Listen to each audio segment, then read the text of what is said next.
É sempre muito bom estar aqui nessa igreja.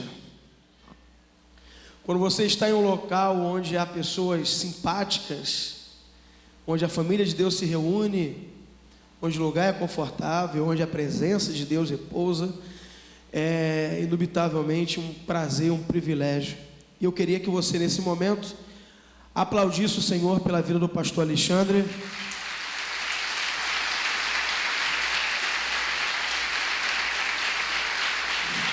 Aleluia. Quero louvar a Deus pela vida desse abnegado homem de Deus, visionário.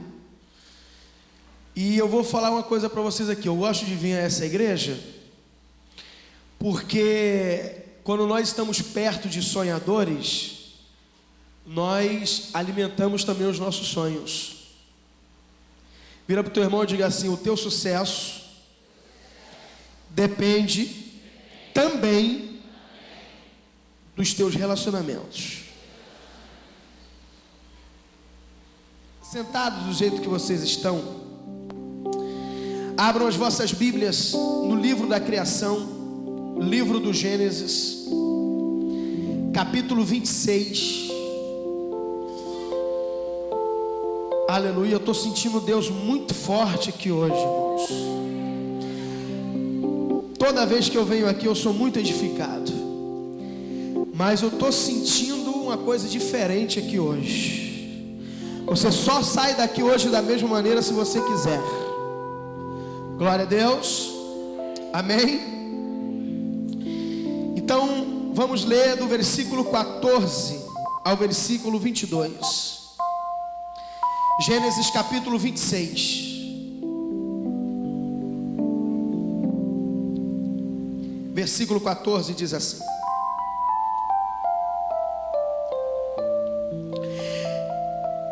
e tinha possessão de ovelhas e possessão de vacas, e muita gente de serviço, de maneira que os filisteus o invejavam. Diga, o invejavam. Todos os poços que os servos de seu pai tinham cavado nos dias de seu pai Abraão, os filisteus entulharam e encheram de terra.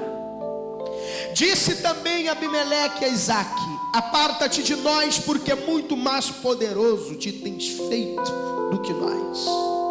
Então Isaque foi-se dali e fez o seu assento no vale de Gerar e habitou lá.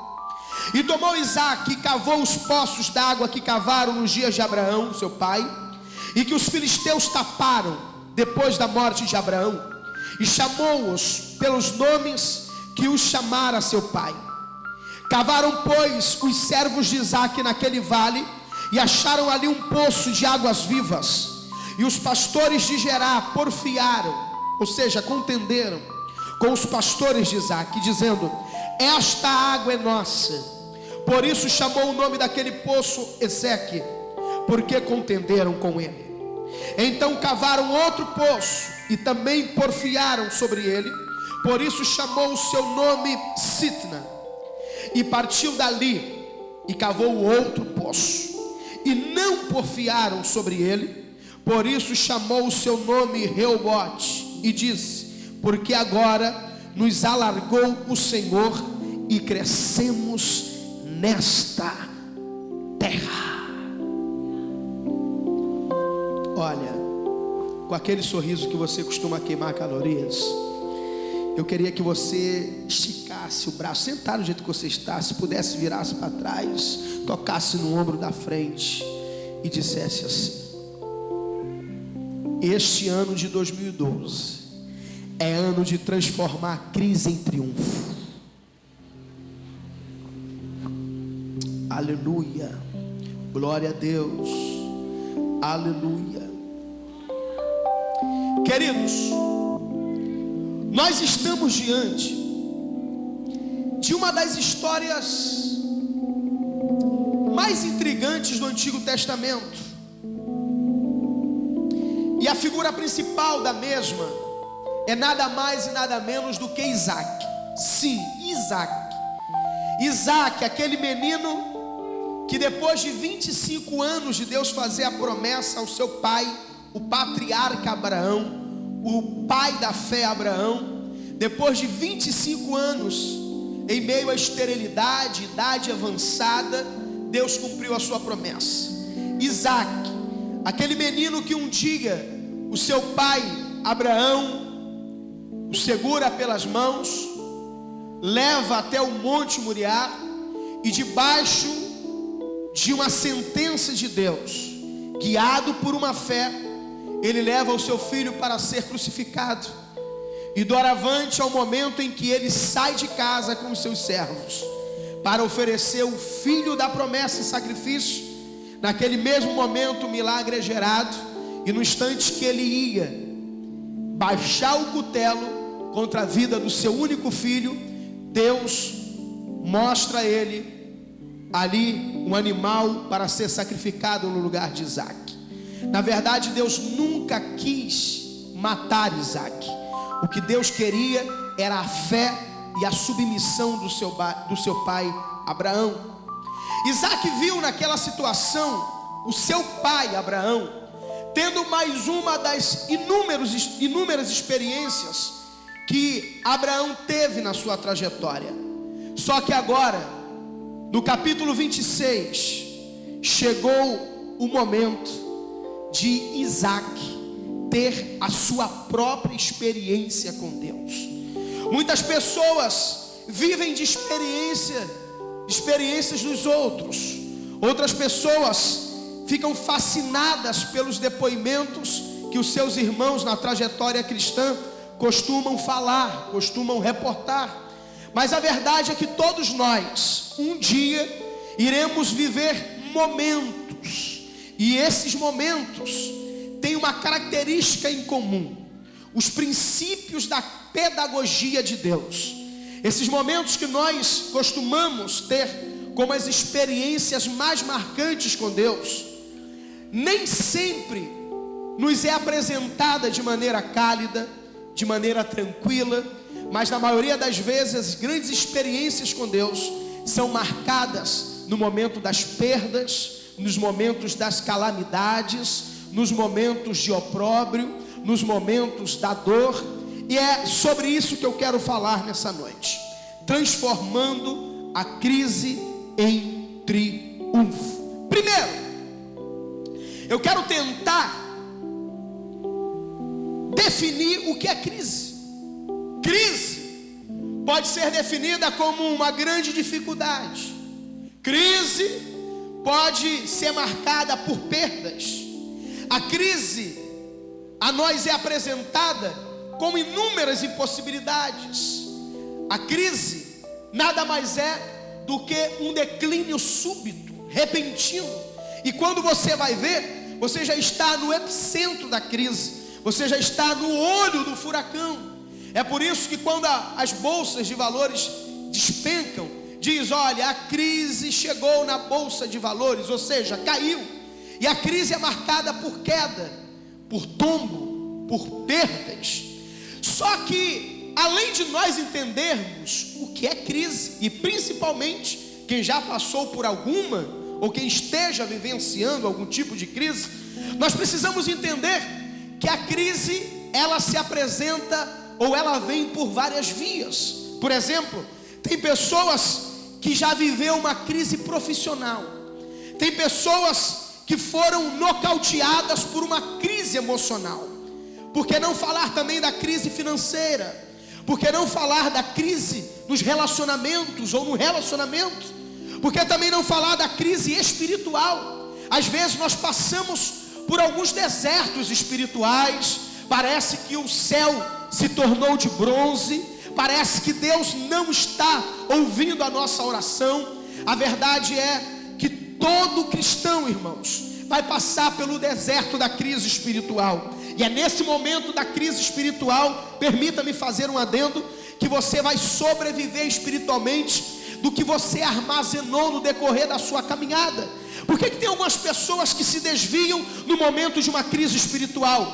Porque ele não estocou no celeiro, porque ele não fez suas economias espirituais, porque Ele não fez os seus depósitos espirituais. Há momentos na vida, irmãos, que nós nos alimentamos de mensagens que nós ouvimos alguns anos atrás. Há momentos na vida que nós nos lembramos de alguns trechos da Bíblia Sagrada, e aquele momento, aquela mensagem, aquela passagem, ela serve de refrigério em meio ao deserto e em meio à crise que nós estamos vivenciando.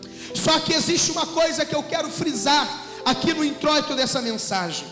A crise é uma encruzilhada, onde uns colocam os pés na estrada da vitória e outros despencam ladeira abaixo. Para uns, nessa encruzilhada da crise, é motivo de desistência, é motivo de jogar a toalha, é motivo de abrir mão do ministério, é motivo de abrir mão do casamento, é motivo de abrir mão da faculdade.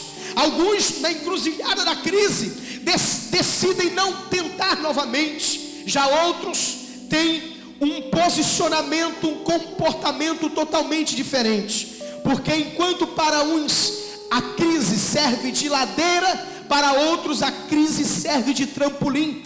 É no ventre das crises que nascem os heróis e as heroínas, dependendo da maneira que você canaliza a situação que você está vivendo.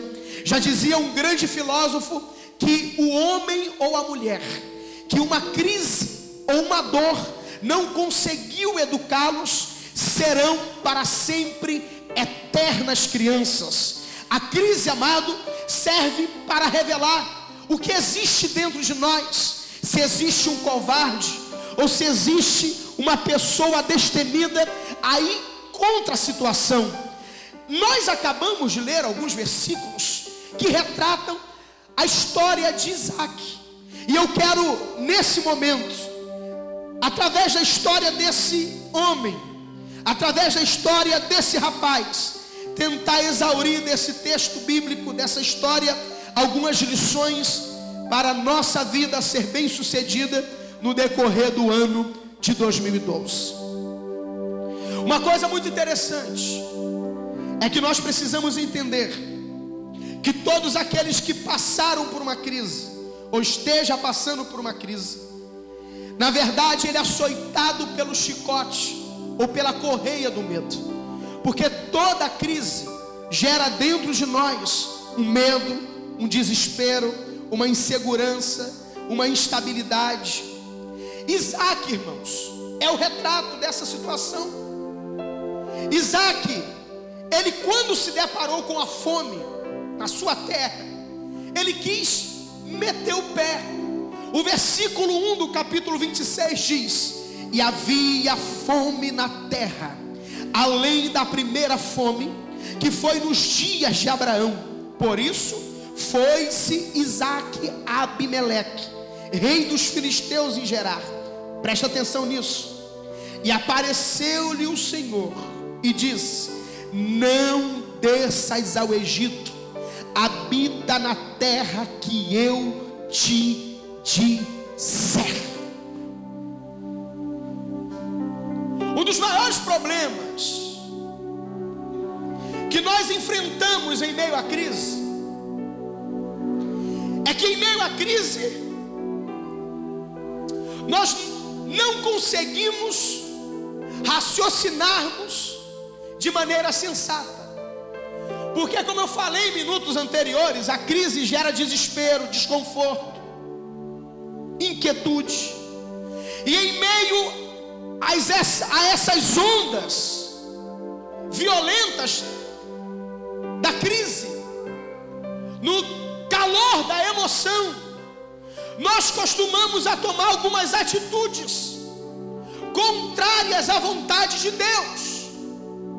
E uma dessas atitudes, que quem não tiver uma visão espiritual no meio da crise toma, é a fuga. A Bíblia diz que Isaac pensou, se autodeterminou a ir para o Egito. Por quê?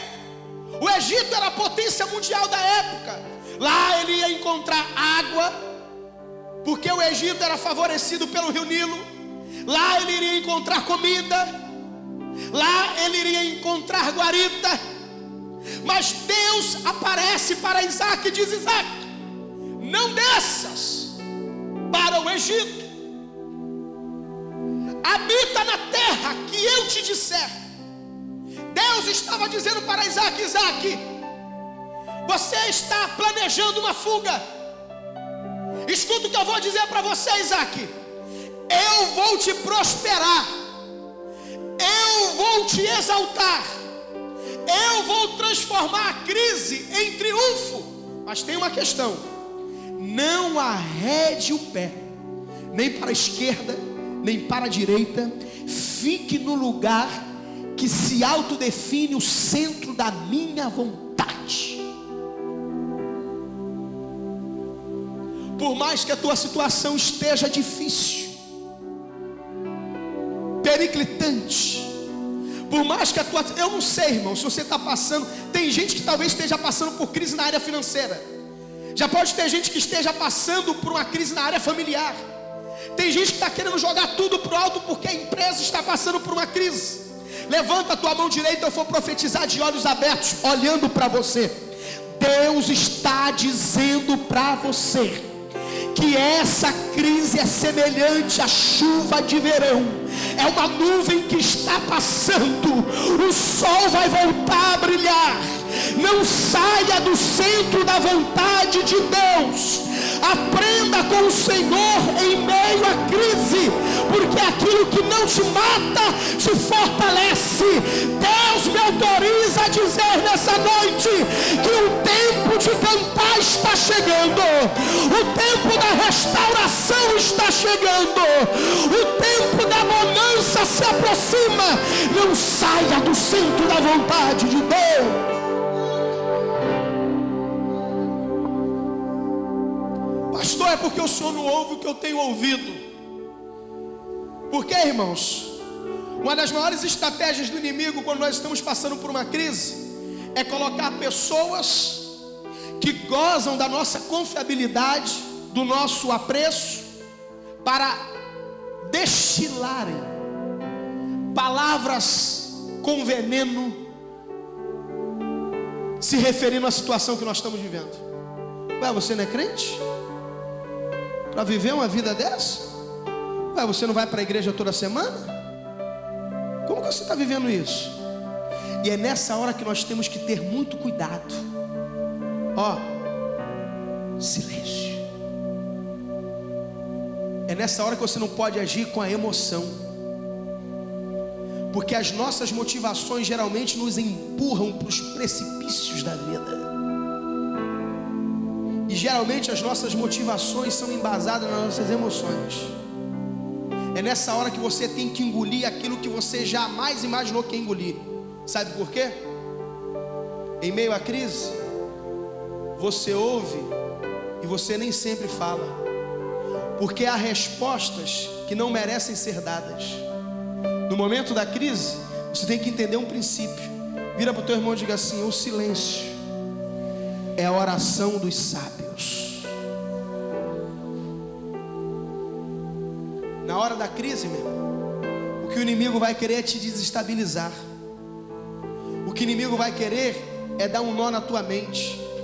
E quando você se desestabiliza emocionalmente, você não pensa como deveria pensar e você não age como deveria agir.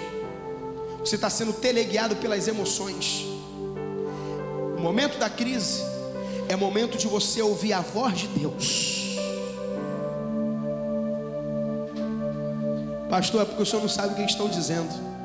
Você nunca parou para analisar o que diz Isaías capítulo 54, versículo 17? Eu vou falar para você, recebe essa palavra. Toda ferramenta preparada contra ti não prosperará, e toda língua que se levantar contra ti em juízo tu a condenarás, porque essa é a herança dos servos do Senhor. Aleluia. No meio da crise, você tem que ser guiado pela voz de Deus, não teleguiado pelo que os outros estão dizendo. Isaac, fica onde você está, porque eu vou te abençoar. Aleluia. Nesse momento, Isaac ele toma algumas atitudes que que serve como lição para nós. Ele quis descer para o Egito. No momento da crise, não busque atalhos. Não busque atalhos. Sabe o que às vezes nós não entendemos, irmãos? É que tem hora que nós passamos pela crise que a gente fica dando mérito a quem não merece. Nós ficamos dando ibope a quem não merece. Por exemplo, o camarada está numa crise financeira. Rapaz, o diabo está revoltado comigo. O diabo fechou a porta do meu emprego. O diabo fez isso na minha família. Meu irmão, você não está entendendo que Deus está usando a crise para fazer você crescer. Pastor, mas eu não estou entendendo o que está acontecendo. E quem falou que é para você entender? Você já parou para ver o que está escrito lá em João capítulo 13, versículo 7? E respondendo Jesus aos seus discípulos disse: o que eu faço hoje tu não compreendes, mas tu compreenderás depois. Irmãos, às vezes nós não entendemos que nós passamos por uma crise para amadurecermos.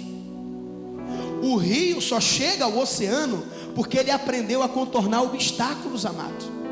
Às vezes nós não entendemos que depois que nós passamos por uma crise, nós estamos mais maduros, estamos mais cautelosos, estamos mais criteriosos. Para ver quem já passou por uma falência, por 2 falências. Para ver como que ele conduz a empresa dele agora. Não, já errei aqui, eu não vou errar novamente. Não. Para ver quem já passou por uma crise no casamento. Não. Eu aprendi às vezes a engolir alguns sapos. Não vou mais abrir a boca não, porque ela manda de lá, eu mando daqui. Aí o negócio, daqui a pouco a casa está pegando fogo. Não, eu não sou bobo, amadureci. Para ver, meu irmão, quem já passou por uma crise aí, para você ver o que mudou na mente dele, o que mudou na mente dela. A crise nos leva ao amadurecimento. Observação: quando nós nos predispomos a sentar na cadeira e aprender com Deus. Tem gente que passa por uma crise e não aprende nada. Tem gente que passa por outra crise e não aprende nada, mas vai apanhar até aprender, meu irmão. A vida é assim. Deus tem esses princípios pedagógicos. Para ver para um líder com um pastor que já passou por algumas crises na sua igreja, onde hoje ele fica mais vigilante, tapa as brechas, porque ele sabe que o lado onde ele der espaço, em todas as áreas da vida, o problema vai se agravar e vai se repetir. Então quem passa por uma crise fica cauteloso, fica sensível à situação, fica criterioso. Meu irmão, fica literalmente, como diz aí fora, com o pé atrás, com a orelha de molho. Fica, olho aberto. Isso significa que ele amadureceu.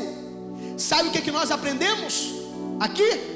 Que no meio da crise, se nós pegarmos atalhos, nós vamos impedir o processo de crescimento que Deus está direcionando para cada um de nós. Eu achei interessante o que o pastor falou aqui no início do culto. Você que está passando dificuldade na sua igreja, veio nos visitar. Você que está se sentindo menorzinho lá, não saia de lá não, porque é lá que Deus vai te exaltar. E você sabia, irmãos, que existem algumas coisas que Deus permite acontecer na nossa vida para testar o nosso temperamento. Diga assim: Deus permite acontecer algumas coisas na nossa vida para polir um pouquinho esse pedaço de carne que é um problema sério chamado língua. Meu irmão, Deus permite às vezes você perder um pouquinho para parar de ficar olhando para os outros mais de nariz em pé. Você já parou para ver, pastor? Tem pessoas que vêm chegando na nossa igreja. Aqui não tem isso não, só tem isso lá em Santa Cruz da Serra. Aqui não tem isso, eu sei que não tem isso. Eu falo peremptoriamente que não existe isso aqui, gente. Só lá para aquele lado de lá. O camarada chega na igreja todo arrebentado. O cara chega quase levado nos braços. Aí a gente vai ministrando, a gente acredita. E de vez em quando tem gente que fala: pastor, sai fora disso, isso aí é caso perdido, pastor, isso aí é um 7-1 danado. Já tem várias igrejas que ele passou e não devia. Não, rapaz, mas Deus trouxe ele para cá, a gente vai cuidar, nós vamos dar aí um crédito a ele. Aí o camarada, se levanta: pastor, consegui um emprego. Aí daqui a pouco: pastor, o patrão me chamou e agora eu vou ser gerente. Aí agora, irmãos,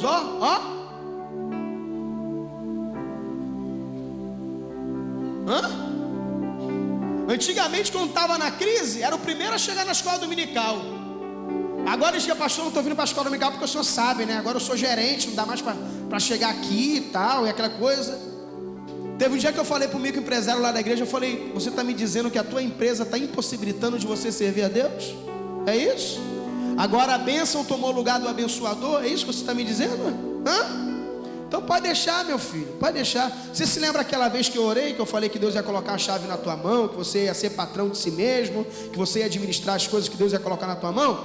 Eu vou fazer uma oração diferente, eu vou orar para Deus te levar à falência.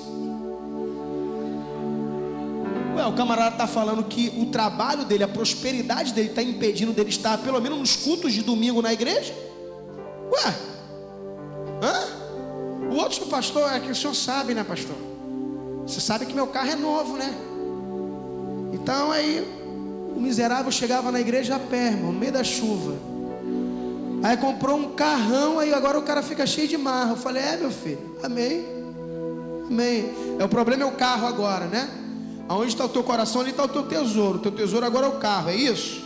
Amém. Vira para o teu irmão e diga assim: a crise prepara heróis, mas é o instrumento que Deus usa para quebrar soberbos. Eu ouvi um glória a Deus lá atrás, eu ouvi um aleluia aqui na minha direita, eu ouvi aleluia aqui hoje, irmãos. Aleluia, glória a Deus, maravilha do Senhor.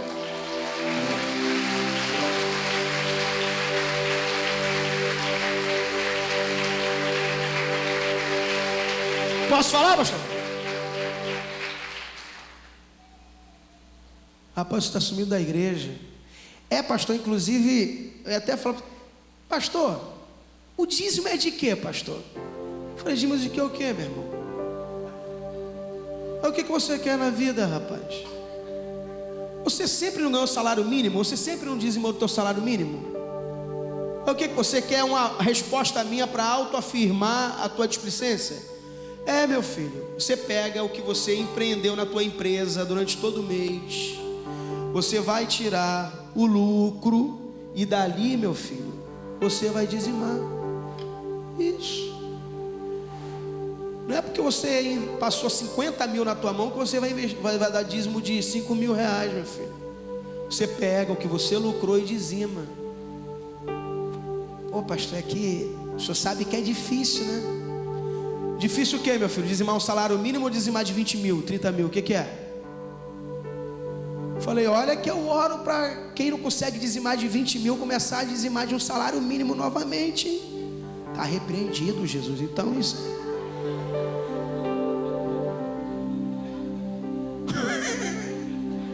Vira para o teu irmão e diga assim: a crise também serve para nós voltarmos as nossas antigas raízes. Eu ouvi esses dias um grande empresário. Ele apresentou um sapato todo cheio de lama, gente.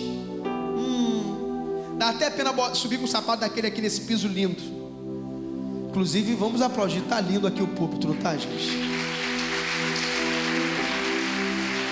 Aí ele estava com uma caixa, sapato cheio de lama, aqueles sapatos antigos que o salto era grandão. Qual o nome daquilo? Não sei que lá, de aço. Qual o nome daquilo? Cavalo de aço. Você tem um, mas já usou pra caramba daquilo. Cavalo de aço. Aí o camarada perguntou pra mim: mas por que você guarda, rapaz? Isso aí é um troço velho, que é isso? Ele falou assim: é o seguinte. Aí ele começou a falar dos patrimônios. Hoje eu tenho ações em tais lugares e tal, iate que custa não sei quantos milhões, aquela coisa toda. E sempre quando eu começo a achar que eu sou alguma coisa, eu vou lá na gaveta no meu guarda-roupa e pego esse sapato, que foi o primeiro sapato que eu calcei com 19 anos de idade. Deus me tirou do meio do mato, do meio da lama, do meio da cana, do canavial, e me fez um grande empresário. E eu não posso esperar perder o que Ele colocou nas minhas mãos para a ficha cair. A crise, irmãos, às vezes contribui para a nossa ficha cair. Tu já viu alguém que era assim, como diz um cara, simplão, colega meu? Ele fala simplão, o cara é simplão. Já viu alguém que era simples? Aí de uma hora para outra começa a ter um crescimento, ele começa a ficar soberbo. Aí começa a perder, ele começa novamente a ficar humilde. Vira para o teu irmão e diga assim: não espere a crise bater na tua porta para você descobrir que você é dependente de Deus.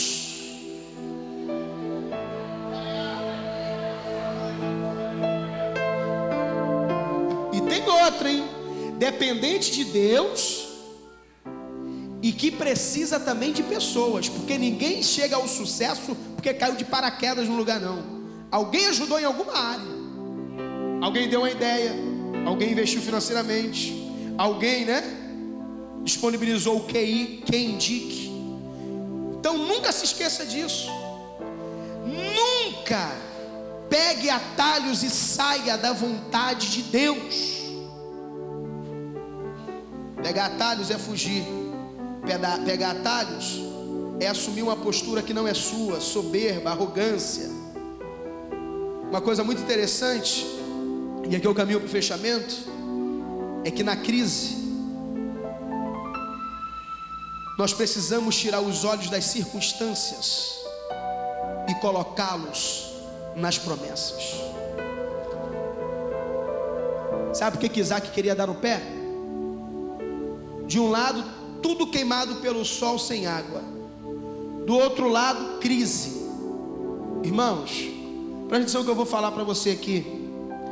Deus até permite que o inimigo te cerque pela direita, que a crise te pegue pela esquerda, que as situações adversas estejam bloqueando uma saída, uma válvula de escape por trás.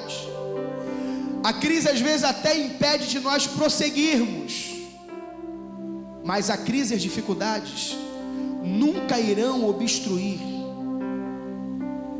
a tua visão direcionada ao trono de Deus. Você se lembra o que o salmista diz? Eleva os meus olhos para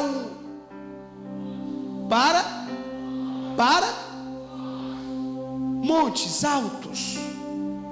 De onde me virá o socorro? Meu socorro vem que criou os céus e a terra. Vira para o teu irmão e diga: no momento da crise, não fique focando as perdas, a dor. Deus te deu visão.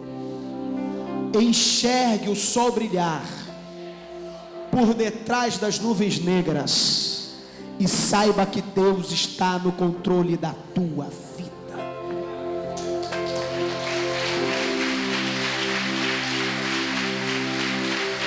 Aleluia.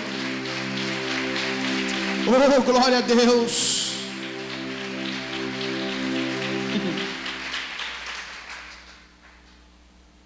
Nesse momento que ele tira os olhos da crise, irmãos, sabe o que ele começa a fazer? Diga comigo: se movimentar.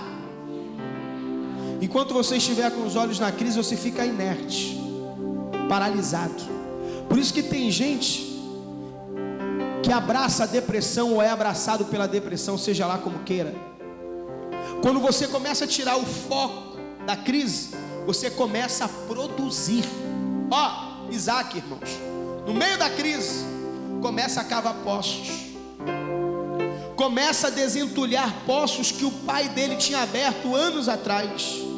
Ele começa a produzir. Meu irmão, quem fica algemado pelas algemas da crise não produz nada. Deus está dizendo para algumas pessoas: se movam, se levantem, sacudam a poeira, deem a volta por cima, reajam em meio à crise. Isaac começa a cavar, escuta isso aqui, como se não bastasse, aí vem um montão de gente querendo obstruir os poços que Isaac estava cavando. Preste atenção nisso que eu vou te dizer. O que levou eles àquilo? Inveja. E você sabe que todo invejoso é frustrado, né? Porque ele não teve coragem, ele acha que você tem que ser covarde. Porque ele não tentou e não conseguiu, ele acha que você também não pode conseguir. Todo invejoso é movido por uma frustração, entenda isso. Entenda isso. Compreenda os sentimentos deles. Agora deixa eu falar aqui. Que sejam frustrados e que continuem sendo invejosos, é a escolha que eles fizeram. Agora você não pode cair na pilha. Eu vou te trazer uma revelação aqui. Você sabia que a intenção deles não era impedir que os poços dessem água? Não, pastor, não. A intenção de quem estava entulhando os poços de Isaac era desestimular Isaac. A intenção deles que estavam jogando entulho nos poços era tirar a atenção de Isaac. Você já parou para ver que quando nós estamos fazendo alguma coisa, seja servindo ao Senhor, seja começando um negócio, seja tocando já um negócio que já começou há algum tempo, seja começando um relacionamento, o que vai ter de gente querendo tirar a tua atenção do foco? Você já parou para ver? Sabe por quê, irmãos? Porque as nossas motivações são alimentadas pelos nossos sentimentos, pelas nossas emoções. E as nossas emoções são nutridas pelo que nós enxergamos e pelo que nós ouvimos. Por isso que tem gente que está indo muito bem. Quando alguém fala assim: rapaz, sai fora disso, não vai dar certo. Não, ele para logo, tira logo a pipa do ar. Agora o camarada que tem o foco pode vir falar: rapaz, sai fora disso, não vai dar certo. Você está chovendo no molhado, meu irmão, isso aí não vai dar em lugar nenhum. Mas você mantém a base. Você pode ver que Isaac abria um poço, eles entulhavam, Isaac ia para outro lugar. Cavava poço, eles entulhavam, Isaac ia para outro lugar. Vira para o teu irmão e diga assim: eles querem fazer você parar.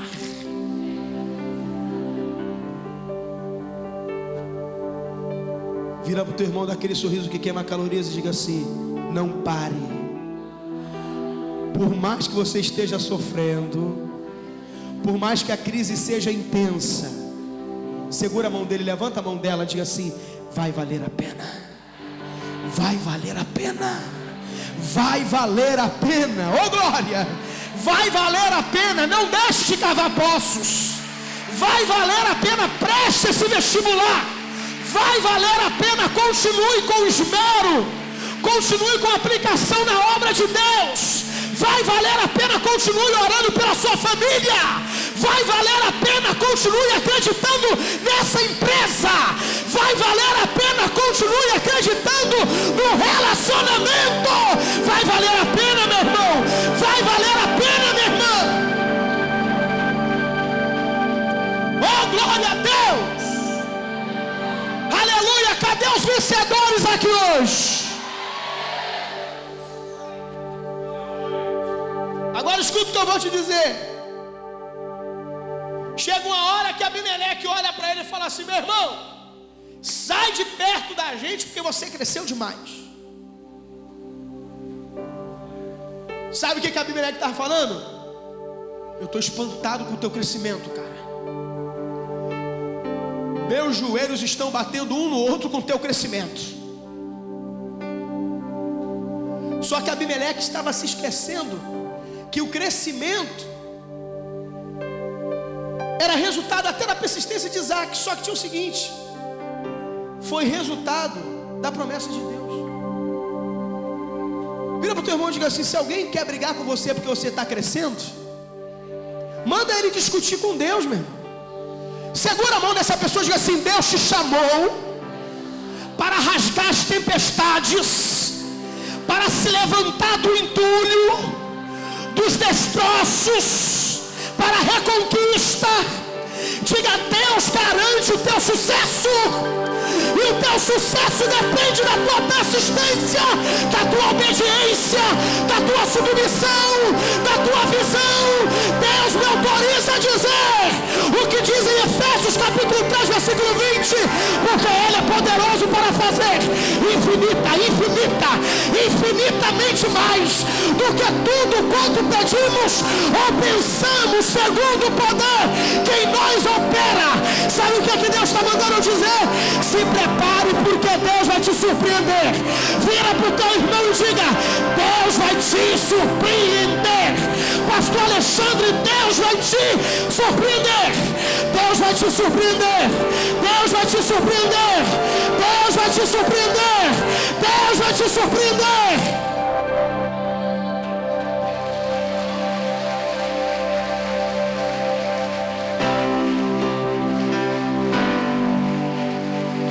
Você vai ficar surpreendido.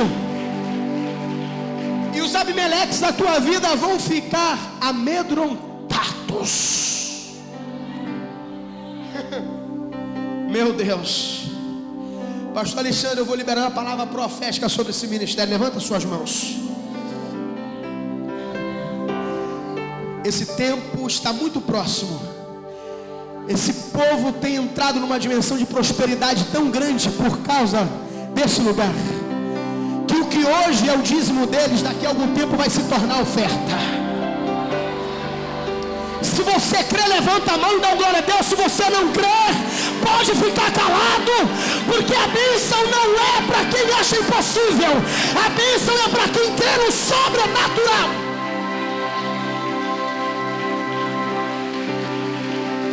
Aleluia, aleluia. Oh, glória a Deus! Oh, maravilha! Oh, meu Jesus do céu!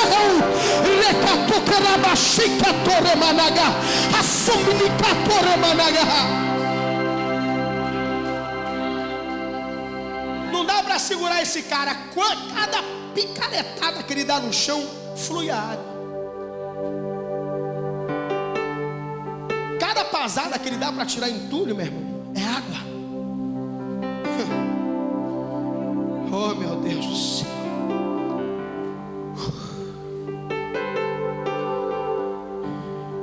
Isso decorrência, sabe de quê? De uma crise. Como profeta, eu quero te dizer que o cenário inóspito, que o cenário calamitoso dessa crise é a bancada que Deus está preparando para a exaltação do nome dele na tua vida mesmo. Eu não estou vindo aqui trazer palavra de efeito, frases, nem chavões, não. Eu estou pregando a palavra. Quer viver essa prosperidade? Se submeta a Deus. Obedeça ao que esse homem fala aqui de cima. Se submeta à autoridade espiritual. Isaac só viu esse milagre acontecer na terra da crise, porque ele não arredou os pés de onde era para ficar. Sabe o que Deus está dizendo para algumas pessoas aqui? Segura um pouquinho mais as pontas. Nada é para sempre. Você já parou para ver o que Eclesiastes capítulo 3 diz? Tudo tem seu tempo. Nós temos que saber até administrar o momento da crise, gente. Se você não consegue administrar o momento da crise, você nunca vai estar credenciado para que com destreza você venha administrar o sucesso, a honra. E aqui eu termino a mensagem. O Talmud, que é o livro que compila a filosofia judaica, diz que certa feita antes de Davi passar o trono para o seu filho Salomão, a Bíblia não diz isso, o Talmud retrata essa história. Diz que Davi chamou os seus conselheiros e disse: eu quero deixar um presente para o rei que vai me suceder. Eu quero dar uma lembrança para Salomão, meu filho, para que quando ele estiver sentado no trono, apotentado de honras e sendo ovacionado pela multidão, ele venha ver e venha se lembrar do conselho que eu quero deixar para ele. Um dos sábios disse: rei, por que tu não deixa uma placa? Ele disse: não, placa não, ele não vai poder carregar para onde ele for. é difícil o deslocamento, mas eu tenho uma ideia. Eu vou dar para ele um anel. Eu quero que vocês me tragam as 12 pedras mais valiosas que existem nos 4 cantos da terra. Alguns dias depois, os seus súditos trouxeram as pedras mais valiosas do mundo. E ele disse: pois bem, eu quero que façam um anel de ouro maciço e crave nesse anel a seguinte frase: nada dura para sempre. E coloque essas 12 pedras simbolizando as tribos de Israel. Anos se passaram e a história diz que certa feita Salomão estava com aquele anel de honra no dedo. E quando chegava alguns dos seus súditos dizendo: rei, nós estamos passando crise em tal fronteira, ele olhava para o anel e se lembrava da frase cravada que dizia: nada dura para sempre. Quando alguém dizia: rei, o nosso reino está vivendo um momento de crescimento ímpar, quando ele pensava em ficar soberbo, ele olhava para o anel e dizia: opa, nada é para sempre. No momento da tempestade, ele entendia que a tempestade não era para sempre. Mas no momento da bonança, ele também entendeu que a bonança não era para sempre. Precisava se preparar para quando viesse o vento contrário. O que Deus quer que você entenda nessa noite: está passando por escassez. Deus está dizendo: a escassez não vai durar para sempre. Está passando por momentos de prosperidade. Administre bem, porque talvez não dure para sempre, dependendo da tua administração. Está passando por um momento de doença, saiba, não é para sempre. Está passando por um momento de opróbrio, de humilhação, não é para sempre.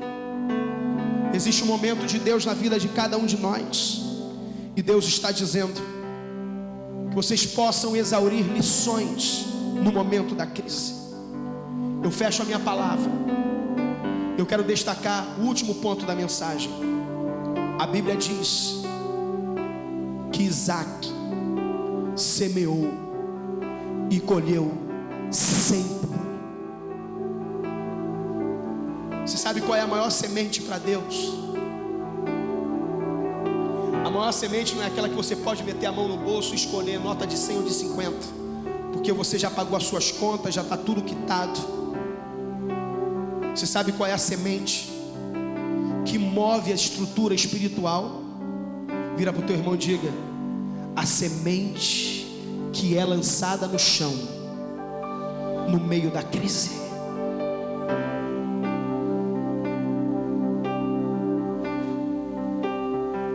Fé não é você dar o que sobra.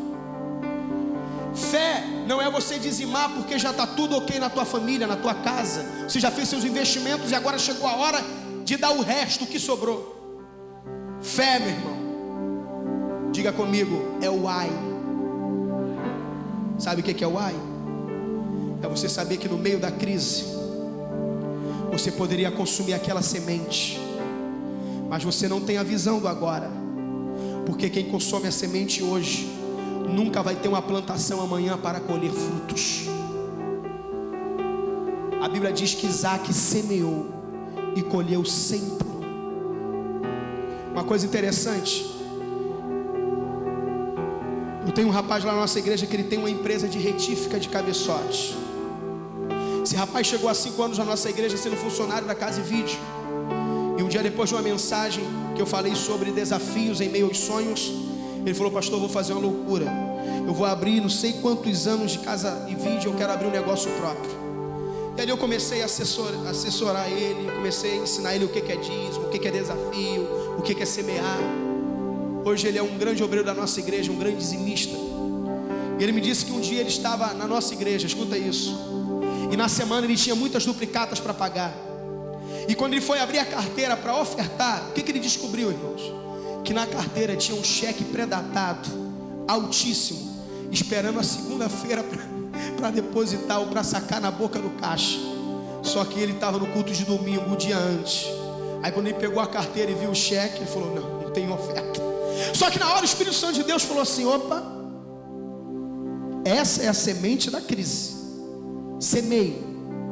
E eu não sabia disso. Mais ou menos um mês depois ele me chamou e falou: pastor, eu quero contar um testemunho no púlpito. Eu falei: então você já aproveita. Ele falou: um testemunho da área financeira. Eu falei: então é o seguinte, eu ia ministrar o ofertório e você vai ministrar no meu lugar. Ele falou: irmãos, tal dia o pastor estava ministrando aqui uma palavra, e na hora do ofertório eu peguei minha carteira. Quando eu fui ver, eu estava sem nenhuma cédula, só tinha um cheque. O dinheiro que eu tinha eu coloquei no posto, eu abasteci o cilindro de gás na vinda para a igreja.